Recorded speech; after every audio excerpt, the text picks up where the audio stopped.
Hey everyone, happy Thanksgiving, and here's some Thanksgiving tips for you and your dogs, and I hope everyone has a wonderful and grateful day. Before we get into some do's and don'ts of what to feed your dogs during Thanksgiving, let's take a quick look at some overview safety tips. First and foremost, educate your visitors, young and old alike. We need to educate them about food and pet safety during Thanksgiving. If there are really young kids or toddlers in the house, make sure that the parents are supervising the kids, the young toddlers. Toddlers drop food all the time. It's not their fault. They shouldn't be held responsible if they drop stuff on the floor. It's our responsibility as the adults to supervise them. Keep your Thanksgiving Day feast on the table or the counter. And I know food drops on the floor all the time, but do your best to keep all that food on the table. Make sure you keep your trash can away from where your dogs can get at it. It's not a trash can to your dogs, it's a Pez dispenser. Obviously supervise your pets. And if you can't supervise your pets throughout the Thanksgiving holiday, make sure that you can confine them or crate them somewhere where they could be safe, where it's quiet and calm and you don't have to worry about them. Safety first. Have poison control phone numbers handy. Quick action can literally save a life. Don't feed your dog from the table. You shouldn't do this anyway. And this isn't really a food safety issue. This is more for behavioral reasons. We don't want our dogs begging, and just one yummy holiday like Thanksgiving can create a dog that begs all year long. If you're gonna offer your dog safe foods, do it away from the table, better yet in your dog's food bowl. And for those multi-dog households, maybe you've had some issues with your dogs getting along in the past. The aroma of food alone increases your risk of dog-on-dog conflict. Just be aware of that. All right, now let's get on to what we can and can't feed our dogs during Thanksgiving. Let's start with the don'ts. Don't feed your dog ham or turkey or lamb or any meats that have been marinated or seasoned for human consumption. Too many herbs and spices that I can list that can negatively or adversely affect our dogs. Avoid the stuff that we humans tend to pig out on. Stuffing, potatoes, carrots, and watch those green beans too. Green beans can cause bloat. Obviously avoid all the sugary foods. No desserts, no cookies, none of that yummy stuff. Just avoid it altogether. Sugar can be very harmful to dogs. And of course the usual suspects. Nuts, chocolate, caffeine, coffee, alcohol. Avoid that kind of stuff. Make sure that it's completely inaccessible to your dogs. And anything with yeast in it. Yeasty products can cause an upset tummy and obviously can cause bloat.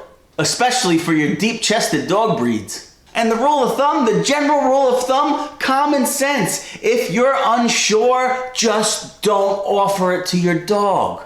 Now what we can offer our dogs. I really only have two things. Number one, yes, turkey. You can offer your dog some turkey in moderation as long as it's not seasoned or marinated or anything like that for human consumption.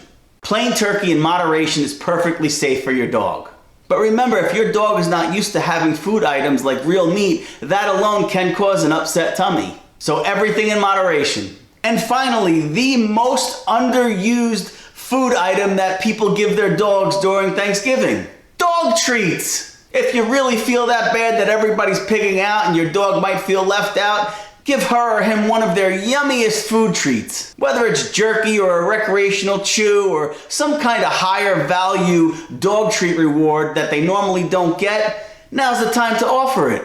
And at the end of the day, like I said, just use common sense. If you're ever in doubt, just don't offer it to your dog. And I did want to talk about my recent video that I did on dog safety tips for Thanksgiving, and I'll drop the link up there so you can check that out.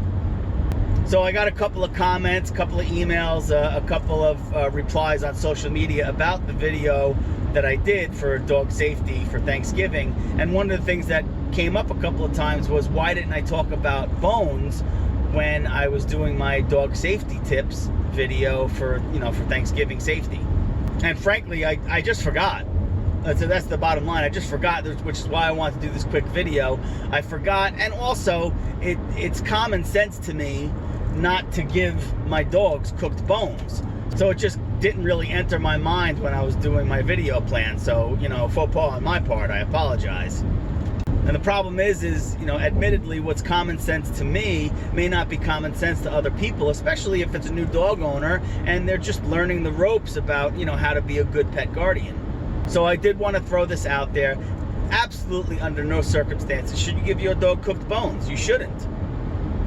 And you should never, absolutely never give cooked poultry bones. Those are extremely dangerous. They crack, they splinter, they can tear your dog's intestinal lining.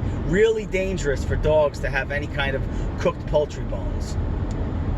Now there are slow roasted, you know, beef bones and stuff that you could probably offer your dog. They sell them in pet stores, you know, and you can offer those dogs under close supervision. But the bottom line is, don't give your dogs cooked bones on Thanksgiving or any other day for that matter. Everyone knows I'm a huge proponent of, you know, feeding raw, so I give my dogs raw bones often. And even then, I don't give my dogs weight-bearing raw bones. When I give my dogs raw bones for recreational chewing and teeth cleaning, I'll offer them raw kneecaps, raw beef kneecaps, or raw meaty knuckle bones. So I apologize for not throwing this in my other video, but again, bottom line, no cooked bones. Absolutely never do you offer cooked poultry bones under any circumstances. Could be very dangerous to your dogs. Well, gobble gobble, have a happy and safe Thanksgiving. Be grateful, be blessed. I'll see you guys next time.